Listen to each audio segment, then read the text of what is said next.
Hello students.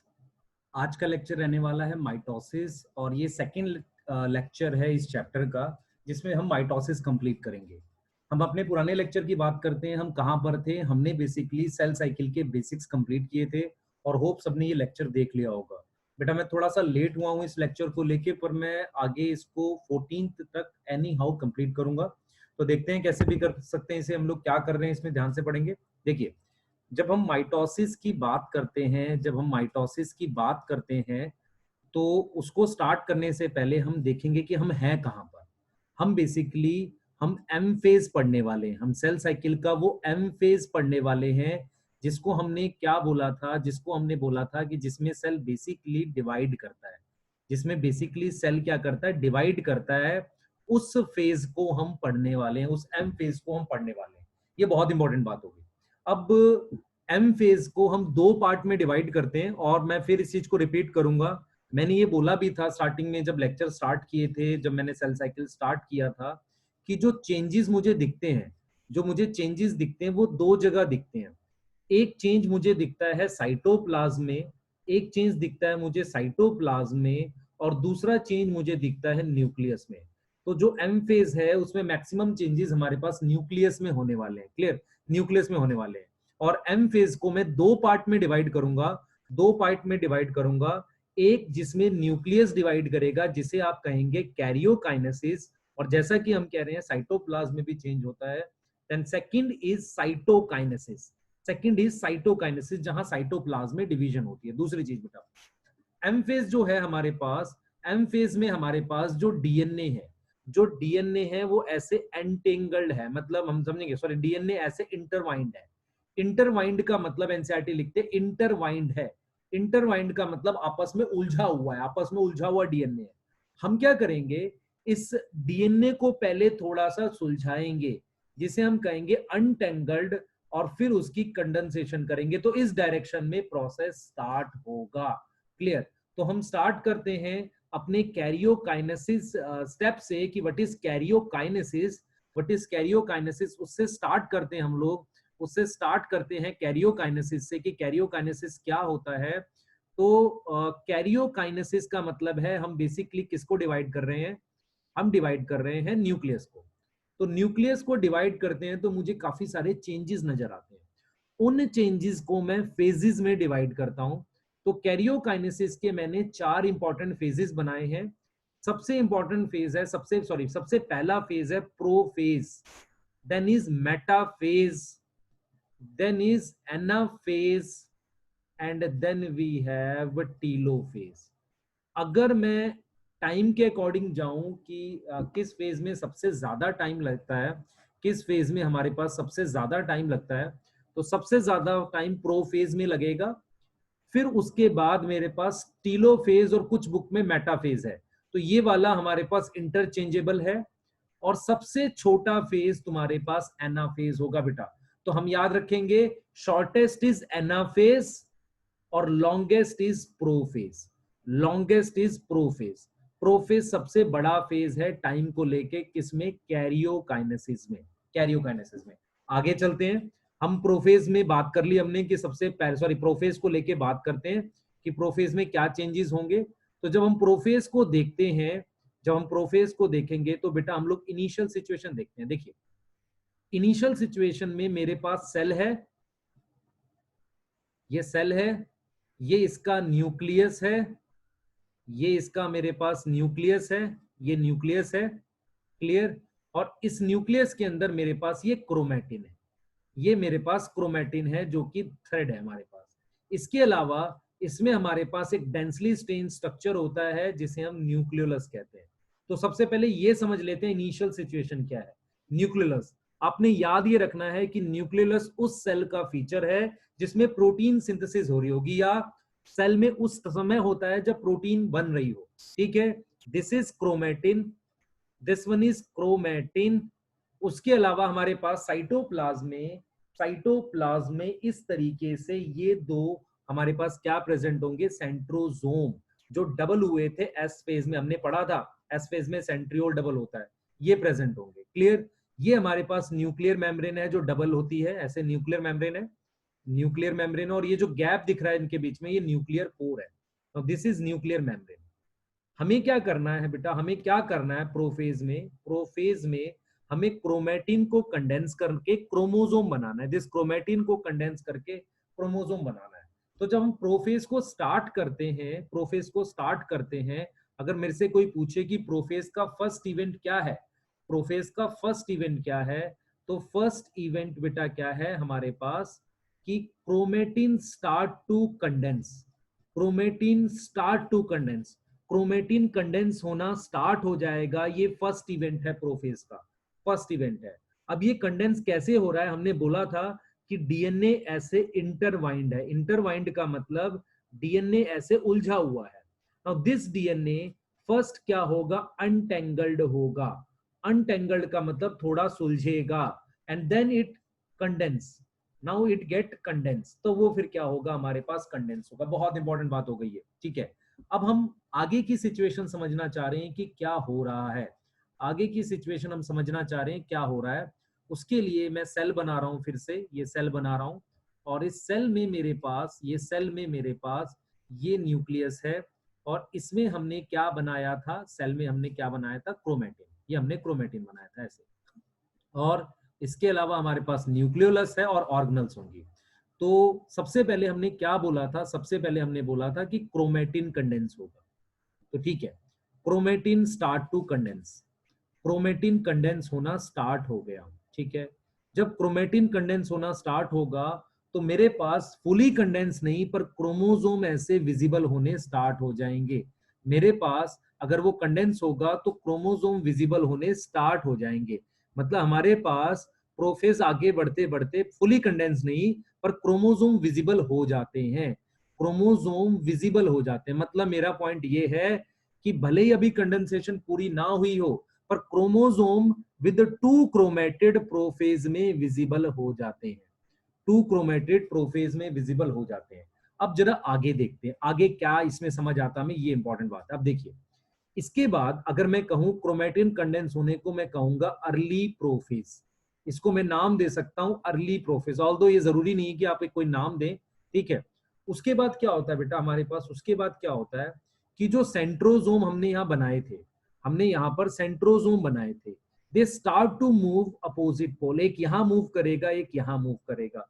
तो centrosome, centrosome जो हमारे पास दो सेंट्रियोल को अगर मैं परपेंडिकुलर रख रहा हूं तो सेंट्रोजोम कह रहा हूं, ये start to move, start to move at opposite pole, start to move at opposite पोल।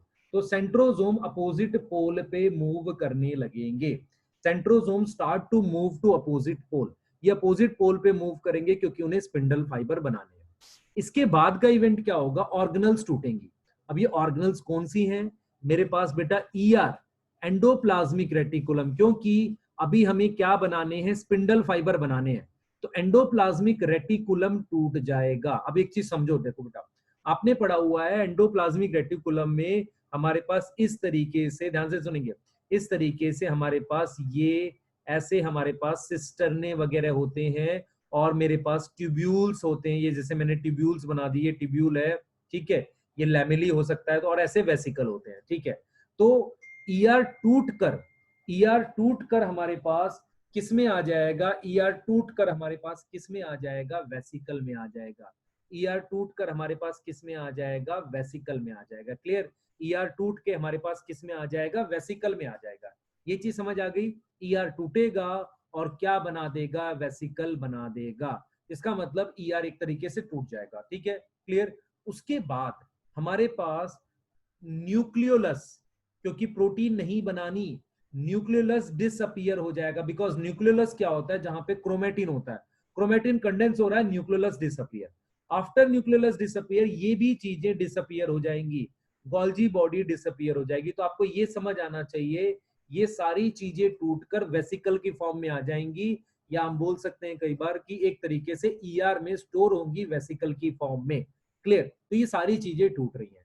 जब मैं लेट प्रोफेज में पहुंचता हूं, जब मैं लेट प्रोफेज में पहुंचता हूं यहां पर, तो मुझे ये सिचुएशन दिखती है, मुझे ये सिचुएशन दिखती है यहां पर कि न्यूक्लियर मेम्ब्रेन जस्ट टूटने वाली है, न्यूक्लियर मेम्ब्रेन जस्ट टूटने वाली है और मेरे पास क्रोमोजोम जैसा कुछ दिखने लगा है, मतलब क्रोमोजोम जैसा कुछ दिखने लगा है हल्का हल्का, और न्यूक्लियर मेम्ब्रेन हमारे पास टूटने वाली है।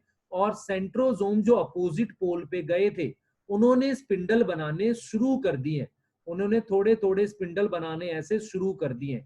ऐसा मुझे लेट प्रोफेज या ट्रांजिशन टू मेटाफेज में दिखता है और मेरे पास ये चीजें टूट चुकी हैं। ईआर, गोल्जी बॉडी और हमारे पास मेरे पास ईआर, गोल्जी बॉडी, न्यूक्लियस, ये चीजें डिसअपियर हो गई हैं। अब जो अगर मुझे लास्ट इवेंट बताया जाए कि मैं लास्ट इवेंट क्या है, प्रोफेज का लास्ट इवेंट क्या है, it is it is last event of prophase is basically disintegration of nuclear membrane. Nuclear membrane भी टूट जाती है, डिसइंटीग्रेशन ऑफ न्यूक्लियर मेम्ब्रेन, और वो टूट के ईआर में स्टोर होती है।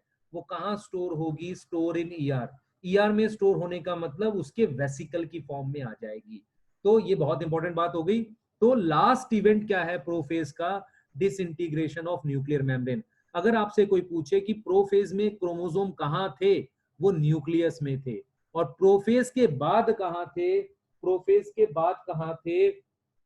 प्रोफेज के बाद कहाँ थे? वो प्रेजेंट थे किसके अंदर? वो प्रेजेंट थे साइटोप्लाज्म में। तो last event of prophase is nuclear membrane का टूटना। Last event of prophase is nuclear membrane का टूटना, और वही फर्स्ट इवेंट होगा मेटाफेज का। ये बहुत इंपॉर्टेंट सोचने वाली बात है कि जो प्रोफेज का लास्ट इवेंट होगा वही मेटाफेज का हमारे पास क्या होगा? फर्स्ट इवेंट होगा। तो मेटाफेज का अगर मैं फर्स्ट इवेंट बोलूं तो एक तरीके से डिसइंटीग्रेशन ऑफ न्यूक्लियर मेम्ब्रेन से हमारे पास क्रोमोजोम, न्यूक्लियर मेम्ब्रेन से क्रोमोजोम कहां आ जाएंगे? Chromosome appear in, chromosome come in cytoplasm, come in cytoplasm. अब एक इंपॉर्टेंट बात था, हमारे पास जो क्रोमेटिन था, जो हमारे पास क्या था? क्रोमेटिन था। ये जो क्रोमेटिन था, क्रोमेटिन कंडेंस होके क्रोमोसोम में प्रोफेज में दिखने लगा था, मुझे दिखने लगा था। तो ये प्रोफेज में हुई थी। मेटाफेज में कंडेंसेशन कंप्लीट होती है, मतलब फुली कंडेंस क्रोमोसोम मेटाफेज में बनते हैं। तो मैं ये कह सकता हूं कि some condensation occur in metaphase and chromosome is fully condensed in metaphase. Chromosome is fully condensed in metaphase. Chromosome fully condense किसमें है? मेटाफेज में। तो आपको जो क्रोमोजोम दिखेगा मेटाफेज में, जो क्रोमोजोम दिखेगा वो कुछ इस तरीके से दिखेगा, ध्यान देंगे इसे सब लोग, कुछ इस तरीके से दिखेगा। फुली कंडेंस क्रोमोसोम ऐसा दिखेगा जिसमें ये सेंट्रोमियर है, और मेरे पास उस क्रोमोसोम पे 4 आर्म्स हैं और हमारे पास 2 क्रोमेटिड है, एक क्रोमेटिड ये और एक क्रोमेटिड ये। और ये जो है मेरे पास ये सेंट्रोमियर है। इस सेंट्रोमियर पे हमारे पास एक डिस्क शेप स्ट्रक्चर आएगा, एक डिस्क शेप स्ट्रक्चर आएगा जिसे हम काइनेटोकोर कहेंगे, जिसे हम क्या कहेंगे? काइनेटोकोर कहेंगे। तो काइनेटोकोर एक डिस्क शेप स्ट्रक्चर है, एक डिस्क शेप स्ट्रक्चर है जिसे मैं काइनेटोकोर कह रहा हूं, जिसे मैं क्या कह रहा हूं? काइनेटोकोर, जो प्रोटीन का बना हुआ होता है। और वो किस पर आएगा? एक डिस्क शेप है जो किस पर आएगा? हमारे पास सेंट्रोमियर पर, ऑन सेंट्रोमियर आ जाएगा। तो आपको क्रोमोसोम फुली कंडेंस किस में दिखेंगे? मेटाफेज में। अब सिचुएशन ये थी, अगर आपको समझ आए मेरी बात, सिचुएशन ये थी कि मेरे पास सेल के अंदर जो क्रोमोसोम थे, ये क्रोमोसोम जो थे ये इस तरीके से कंडेंस हो गए हैं, ये इस तरीके से कंडेंस हो गए हैं, क्लियर? इस तरीके से ये कंडेंस हो गए हैं, ऐसे कंडेंस हो गए हैं। अब स्पिंडल फाइबर थे हमारे पास, स्पिंडल फाइबर जो थे, जो सेंट्रोसोम थे, उन्होंने स्पिंडल फाइबर बनाना था। तो स्पिंडल फाइबर जब इससे आने लगेंगे हमारे पास, तो स्पिंडल फाइबर आकर वो क्रोमोसोम से अटैच होंगे, ऐसे इन क्रोमोसोम से ये स्पिंडल फाइबर अब अटैच हो जाएंगे। और एक क्रोमोसोम से 2 धागे अटैच होंगे। अगर आप ध्यान से देखें दोनों पोल से थ्रेड अटैच होगा क्रोमोसोम से, दोनों पोल से हमारे पास ये थ्रेड अटैच होगा किससे, क्रोमोसोम से। मतलब मैं ये कह रहा हूं कि किसी भी क्रोमोसोम पर ये जो क्रोमोसोम है इस पर हमारे पास ये काइनेटोकोर है, हमारे पास ये काइनेटोकोर है। इस काइनेटोकोर पर मेरे पास जब स्पिंडल फाइबर अटैच होंगे तो एक क्रोमोसोम पर दो स्पिंडल फाइबर अटैच होंगे, जिसे मैं कहूंगा क्रोमोसोमल फाइबर। तो क्रोमोसोमल फाइबर जो है हमारे पास एक क्रोमोसोम पर हमारे पास दो क्रोमोसोमल फाइबर आ जाएंगे, दो क्रोमोसोमल फाइबर एक क्रोमोसोम पे आ जाएंगे। ये चीज याद रखें, इसे हम दो काउंट करते हैं, एक और दो। क्लियर। दूसरी चीज, ये अटैच किस पर होंगे, काइनेटोकोर पर, काइनेटोकोर पे। और अभी हमने बोला था कि chromosome is most condensed in metaphase, most condense in metaphase. Metaphase में वो सबसे ज्यादा कंडेंस्ड होंगे, मेटाफेज में वो सबसे ज्यादा कंडेंस्ड होंगे क्रोमोसोम, मोस्ट कंडेंस मेटाफेज में होंगे। तो metaphase is best phase to visualise, क्या देखने के लिए, विजुअलाइज नंबर, उसका शेप और उसका साइज। क्रोमोसोम का शेप साइज नंबर देखने के लिए बेस्ट फेज इज मेटाफेज। बहुत इंपॉर्टेंट बात, best phase is metaphase. Clear. क्योंकि chromosome is most condense in metaphase, chromosome is most condense in metaphase. ये चीज दिमाग में बिठा लेंगे, मुझे ये चीज एकदम एक दिमाग में बिठा लेंगे। क्लियर। ये चीज एकदम आप दिमाग में निकालेंगे। अब नेक्स्ट सेकेंड एक बेटा, नेक्स्ट देखिए।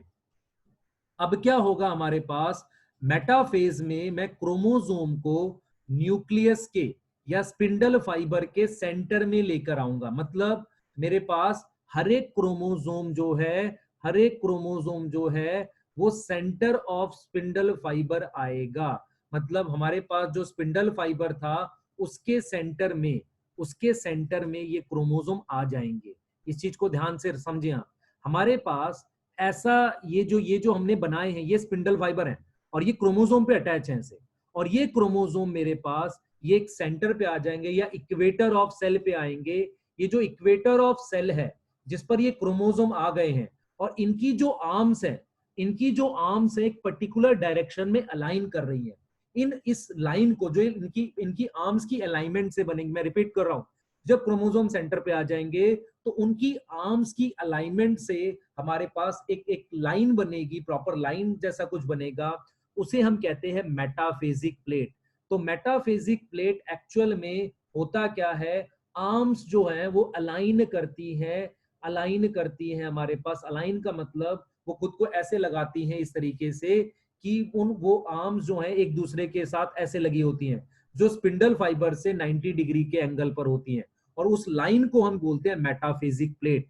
क्या बोलते हैं, मेटाफेजिक प्लेट। आपने यहां पर एक चीज समझनी है कि जो इक्वेटर ऑफ सेल है, जो सेल का इक्वेटर है वही स्पिंडल का इक्वेटर है। अगर ऐसा होता है तो इसे कहते हैं हम सिमेट्रिक फाइबर, सिमेट्रिक स्पिंडल कहते हैं, सिमेट्रिक स्पिंडल।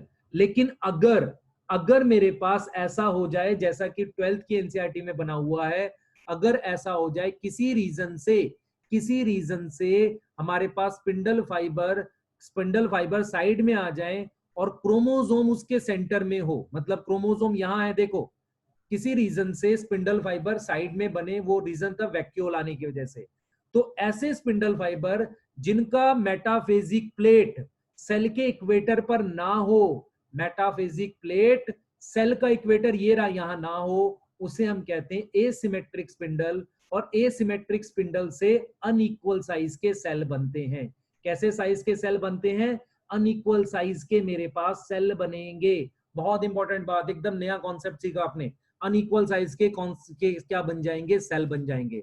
अब एक चीज समझे बेटा, हम क्या करते हैं, क्रोमोसोम को हम सेंटर में लाए, सारे क्रोमोसोम को हम सेंटर में लाए, इस प्रोसेस को कहते हैं कॉन्ग्रेशन। इस प्रोसेस को हम कहते हैं कॉन्ग्रेशन।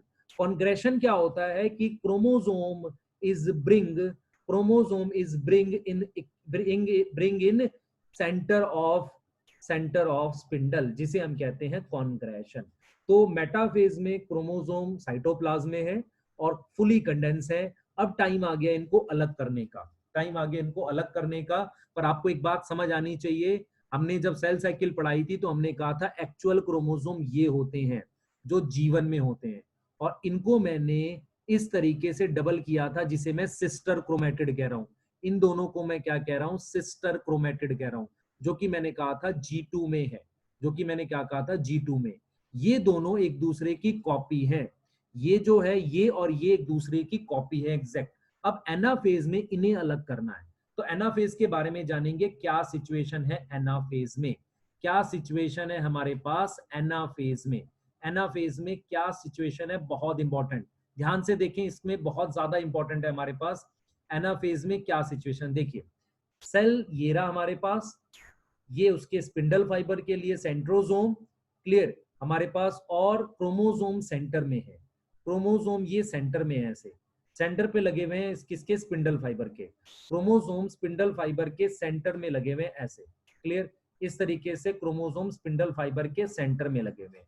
अब मुझे क्या करना है, क्रोमोसोम को स्प्लिट करना है, मुझे इस क्रोमोसोम को क्या करना है, स्प्लिट करना है। स्प्लिट कैसे करूंगा, मैं बीच में से तोड़ूंगा इसे, मेरे पास ये डिस्क है, मेरे पास ये डिस्क है, जिस डिस्क पर मेरे पास ये स्पिंडल फाइबर जुड़े हुए थे, इस तरीके से स्पिंडल फाइबर जुड़े हुए थे, मैंने इसको यहाँ पे जूम करके यहाँ बनाया है, ठीक है।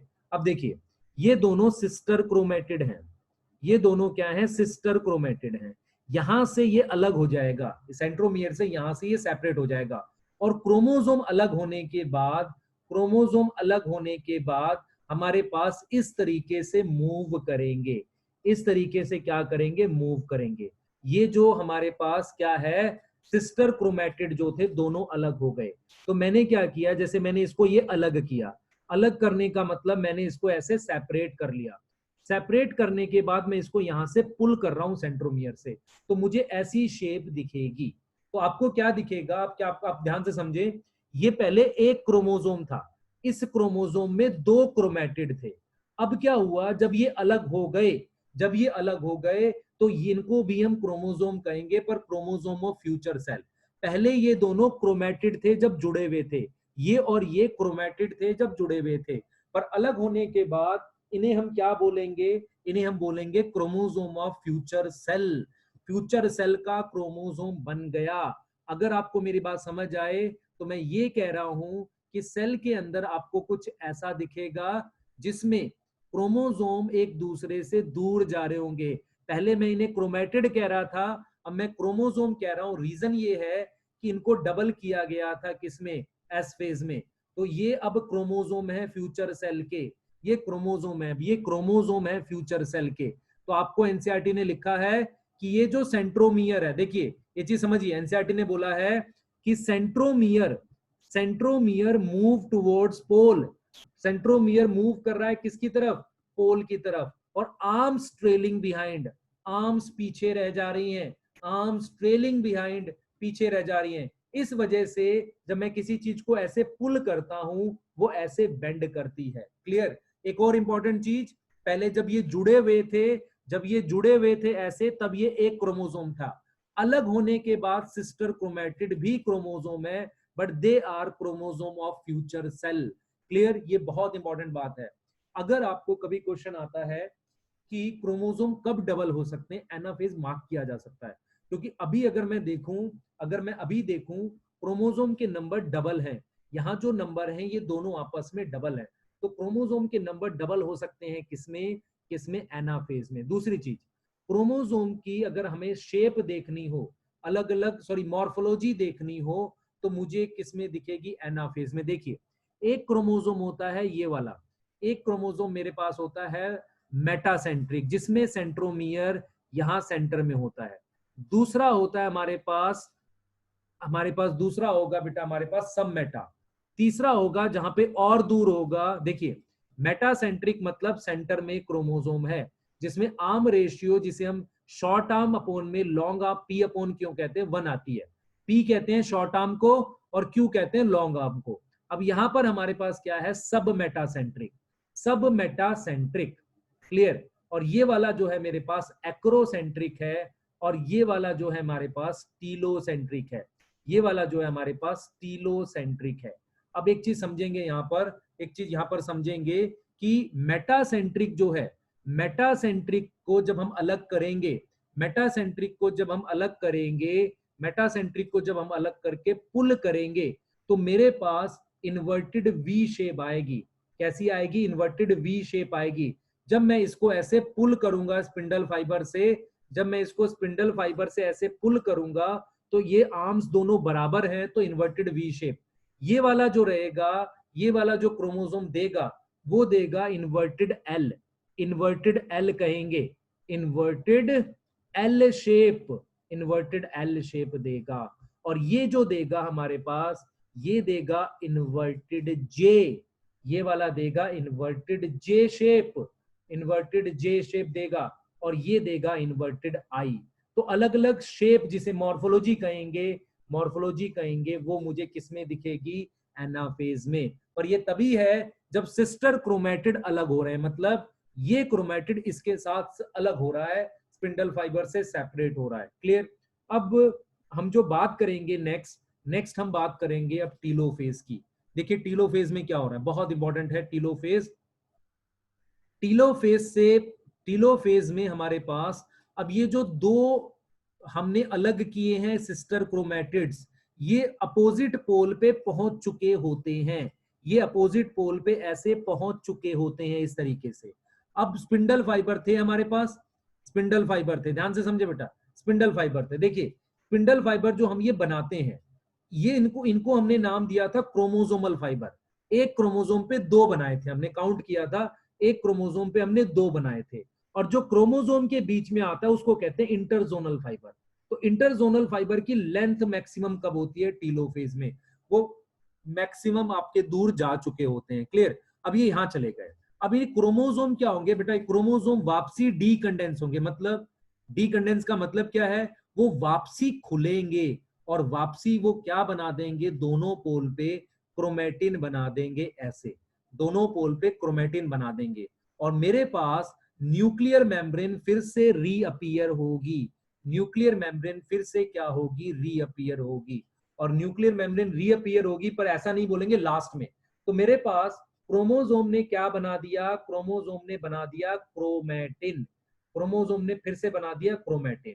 मेरे पास न्यूक्लियर मेम्ब्रेन फिर से रीअपीयर होगी, न्यूक्लियर मेम्ब्रेन क्या होगी? रीअपीयर अगेन, न्यूक्लियर मेम्ब्रेन क्या होगी? Reappear again. क्लियर? उसके बाद क्या होगा बेटा? न्यूक्लियर मेम्ब्रेन रीअपीयर हो रही है, उसके बाद हम ये बोलेंगे, उसके बाद हम ये बोलेंगे कि न्यूक्लियोलस, न्यूक्लियोलस फिर से आएगा, क्योंकि अब सेल डिवाइड कर चुका है, उसको प्रोटीन बनानी है। तो न्यूक्लियोलस फिर से रीअपीयर होगा। और जब फिर से रीअपीयर होगा तो उसके लिए खास तरह के क्रोमोसोम होते हैं जिन्हें हम कहते हैं sat chromosome. Sat chromosome nucleolus बनवाते हैं। क्लियर? सैट क्रोमोसोम का मतलब उस पर सैटेलाइट होता है। सैट ये वो सैटेलाइट नहीं है जो मॉलिक्यूलर जेनेटिक्स का है, अलग है ये। सैट क्रोमोसोम होते हैं। तो सैट क्रोमोसोम 13, 14, 15, 21, 22 ये क्रोमोसोम जो हैं जो न्यूक्लियोलस बनवा सकते हैं। क्लियर? अब हमारे पास ईआर गोल्जी बॉडी फिर से रीअपीयर होगा, ईआर गोल्जी बॉडी फिर से क्या होगा? रीअपीयर होगा। और स्पिंडल फाइबर धीरे धीरे, स्पिंडल फाइबर धीरे धीरे डिसइंटीग्रेट करना स्टार्ट कर जाएंगे। अब हम क्या करेंगे? कैरियोकाइनेसिस कंप्लीट करते हैं, इसके बाद हम बात करेंगे साइटोकाइनेसिस की। Now what is cytokinesis? Cytokinesis में मैंने क्या किया है? मैंने सेल को डिवाइड करके दो न्यूक्लियस तो बना लिए, मैंने सेल को डिवाइड करके मैंने दो न्यूक्लियस बना लिए, लेकिन अब उस दोनों न्यूक्लियस का मुझे साइटोप्लाज्म सेपरेट करना है। तो ये कंडीशन को मैं कह रहा हूं बाई न्यूक्लिएट। तो इस बाई न्यूक्लिएट से मुझे सिंगल सेल के, सिंगल न्यूक्लियस के दो सेल बनाने हैं। वो प्रोसेस को हम क्या कहते हैं? साइटोकाइनेसिस। और वो प्रोसेस हमारे पास होगा, कैसे होगा? प्लांट सेल और एनिमल सेल में अलग होगा। क्लियर? लेकिन इन केस मैं ये काम नहीं कर पाता हूं तो मेरे पास मल्टी न्यूक्लिएटेड कंडीशन बन जाती है, जिसे एनसीईआरटी कहती है सिनसाइटियम। सिनसाइटियम का मतलब हो गया कैरियोकाइनेसिस नहीं हुई, सॉरी साइटोकाइनेसिस नहीं हुई, किसके बाद? कैरियोकाइनेसिस के बाद साइटोकाइनेसिस नहीं हुई, उसे हमने क्या बोल दिया? सिनसाइटियम बोल दिया। अब हम ये देखेंगे बेटा, प्लांट सेल और एनिमल सेल में दो डिफरेंट टाइप की साइटोकाइनेसिस होती है। वो कैसे होती है जरा उसको देख लेते हैं। देखिए ध्यान से देखिए, प्लांट सेल और एनिमल सेल में हमारे पास प्लांट सेल और एनिमल सेल में दो अलग अलग टाइप की साइटोकाइनेसिस होती है। प्लांट सेल की साइटोकाइनेसिस को सेल प्लेट मेथड कहते हैं और वो इनर टू आउटर होती है, उसे कहते हैं inner to outer. Inner to outer होने की वजह से उसे सेंट्रीफ्यूगल भी कहेंगे। क्या बोलेंगे? सेंट्रीफ्यूगल। अब प्लांट सेल की साइटोकाइनेसिस को समझने के लिए मुझे यह समझना है कि प्लांट सेल में जब मैंने दो न्यूक्लियस बना लिए थे, मैंने जब दो न्यूक्लियस ऐसे बना लिए थे प्लांट सेल में, तो जो कुछ स्पिंडल फाइबर हैं, ध्यान से सुनेंगे, कुछ स्पिंडल फाइबर नहीं टूटते, रह जाते हैं। अच्छा, एक चीज और है, एनिमल सेल में सेंट्रोजोम स्पिंडल फाइबर बनाते हैं, इसीलिए हम कहते हैं कि एनिमल सेल में जो थे स्पिंडल फाइबर जो थे वो एम्फीएस्ट्रल होते हैं। एनिमल सेल में सेंट्रोजोम बनाते हैं, सेंट्रियोल होते हैं, तो वहां स्पिंडल फाइबर एम्फीएस्ट्रल होते हैं, मतलब दो सेंट्रोजोम होते हैं। प्लांट सेल में स्पिंडल फाइबर डायरेक्ट बन रहे थे, और वो बनते भी कैसे हैं? न्यूक्लियस के बाहर आता है, जस्ट एक्स्ट्रा न्यूक्लियर होता है वो, तो उसे कहते हैं एनएस्ट्रल, मतलब बिना एस्टर के, बिना सेंट्रियोल के बनते हैं स्पिंडल फाइबर। अच्छा, हम उस पर आते हैं वापसी। कुछ स्पिंडल फाइबर रह गए, टूटे नहीं, कुछ स्पिंडल फाइबर रह गए, नहीं टूटे। देखो मेरी बात समझो, बहुत सारे स्पिंडल फाइबर थे, कुछ टूट गए, कुछ रह गए। जो रह गए उन्हें हम कहते हैं फ्रेगमोप्लास्ट, जो रह गए उन्हें हम कहते हैं फ्रेगमोप्लास्ट। अब इसको बेस यूज करके, इसको बेस यूज करके Golgi body, Golgi body deposit करती है केमिकल, डिपॉजिट करती है केमिकल जिसे हम कहते हैं calcium pectate. Calcium pectate deposit करती है, और कैसे करती है गोल्जी बॉडी? ये डिपोजिशन करती है इनर टू आउटर, अंदर से बाहर की तरफ गोल्जी बॉडी डिपॉजिट करती है। ये जो कैल्शियम पैक्टेट की लेयर डिपॉजिट करती है वो करती है इनर टू आउटर। तो ये जो कैल्शियम पैक्टेट की लेयर है, ये जो कैल्शियम पैक्टेट की लेयर है, इसे ही सेल प्लेट कहते हैं। इसे ही हम क्या बोलते हैं? सेल प्लेट या मिडल लैमेला कहते हैं। तो इसका मतलब सबसे पहली लेयर हमारे पास क्या बनी? ये मिडल लैमेला या सेल प्लेट बनी। क्लियर? पर सबसे पहले जो थोड़े से स्पिंडल रह गए उन्हें हम फ्रेगमोप्लास्ट कहते हैं। फिर Golgi body inner to outer, inner to outer हमारे पास क्या डिपॉजिट करती है? कैल्शियम पैक्टेट केमिकल डिपॉजिट करती है, और उससे हमारे पास जो लेयर बनती है उसे हम मिडल लैमेला कहते हैं। तो प्लांट में आपको क्या दिखेगा? प्लांट में आपको दिखेगा कि दो न्यूक्लियस को सेपरेट करने के लिए जो सबसे पहली लेयर बनी वो इनर टू आउटर बनी, और उस लेयर को हम कहते हैं मिडल लैमेला, उसे हम कहते हैं middle lamella. Clear? Middle lamella कहते हैं। अब एक चीज याद रखेंगे, मिडल लैमेला के अंदर हमारे पास यहां पर बनती है प्राइमरी सेल वॉल। हमारे पास क्या बनेगी? प्राइमरी सेल वॉल बनेगी। इसका मतलब दूसरी बार, अब इसके बाद हमारे पास क्या बनेगी? Primary cell wall. और फिर उसके अंदर हमारे पास, उसके अंदर हमारे पास क्या बनती है? उसके अंदर हमारे पास क्या बनती है? उसके अंदर हमारे पास क्या बनती है बेटा? हमारे पास बनती है प्लाज्मा मेम्ब्रेन। तो उसके अंदर हमारे पास प्लाज्मा मेम्ब्रेन बनती है। तो सीक्वेंस क्या रहा? सबसे पहले फ्रेगमोप्लास्ट, फ्रेगमोप्लास्ट के बाद सेल प्लेट जिसे हम क्या कह रहे हैं? Middle lamella. Then we have primary cell wall, and then we have plasma membrane. Plasma membrane last में बनती है। अगर आपने 11th की सेल वाला चैप्टर पढ़ा है तो प्राइमरी सेल वॉल और प्लाज्मा मेम्ब्रेन के बीच में बाद में सेकेंडरी सेल वॉल बनती है। तो अगर नीट में कोई क्वेश्चन आता है जिसमें आप ये बोलें कि कौन पहले बनेगा, now this is primary cell wall के बाद प्लाज्मा मेम्ब्रेन, फिर सेकेंडरी सेल वॉल। और अगर यहाँ गैप रह जाता है उसे कहते हैं प्लाज्मोडेस्मेटा। जहां पर ये कोई लेयर नहीं होती उसे हम कहते हैं प्लाज्मोडेस्मेटा। पर यहाँ पर आपने एक बात सीख ली है कि प्लांट सेल में जो दो डॉटर सेल बनेंगे वो कनेक्टेड होंगे प्लाज्मोडेस्मेटा से, और उनकी कॉमन वॉल होगी, क्योंकि साइटोकाइनेसिस इनर टू आउटर हुई है। ऐसे में सेल जुड़े रह जाते हैं। और सेल को ग्लू करने वाली लेयर कौन सी है जो जोड़े रखती है? That is middle lamella. Clear? Middle lamella. Now we have cytokinesis in animal, जिसे हम क्या बोलते हैं? Cleavage method. एनिमल की जो साइटोकाइनेसिस है, एनिमल की जो साइटोकाइनेसिस है जिसे मैं क्या बोलता हूं? Cleavage method. क्लीवेज मतलब बाहर से अंदर की तरफ। क्लीवेज मेथड का एक और नाम, एक और नाम जो हम रख सकते हैं, एक और नाम जो हम रख सकते हैं, दैट इज सेंट्रीपीटल। सेंट्रीपीटल। अब जरा देखिए, एनिमल सेल हमारे पास, एनिमल सेल हमारे पास जो है, एनिमल सेल हमारे पास जो है वो ये है कि हमारे पास ये दो न्यूक्लियस बने हुए हैं। ठीक है? दो न्यूक्लियस बने हुए हैं। हमारे पास एक सेंटर में एक माइक्रोफिलामेंट आता है, माइक्रोफिलामेंट का बना हुआ, माइक्रोफिलामेंट से बना हुआ हमारे पास स्ट्रक्चर आता है जिसे मिड बॉडी कहते हैं। ये मिड बॉडी क्या करता है, बाहर से अंदर की तरफ पुल करता है प्लाज्मा मेम्ब्रेन को, बाहर से अंदर की तरफ पुल करता है प्लाज्मा मेम्ब्रेन को, और प्लाज्मा मेम्ब्रेन में इस तरीके की इनवेजिनेशन बनने लगती है, इस तरीके की हमारे पास इनवेजिनेशन बनने लगती है। और अगर आप देखें फाइनली, जब फाइनली ये प्लाज्मा मेम्ब्रेन एक दूसरे के पास पहुंचेंगी ऐसे, तो मेरे पास दो अलग अलग सेल बन जाएंगी जिनकी कॉमन मेम्ब्रेन नहीं होगी। तो क्लीवेज मेथड में हमारे पास दो अलग अलग सेल बन जाएंगे जिनकी कॉमन मेम्ब्रेन नहीं होगी, क्योंकि वो बाहर से अंदर की तरफ साइटोकाइनेसिस हुई है। इसे हम कहते हैं क्लीवेज मेथड या सेंट्रीपीटल।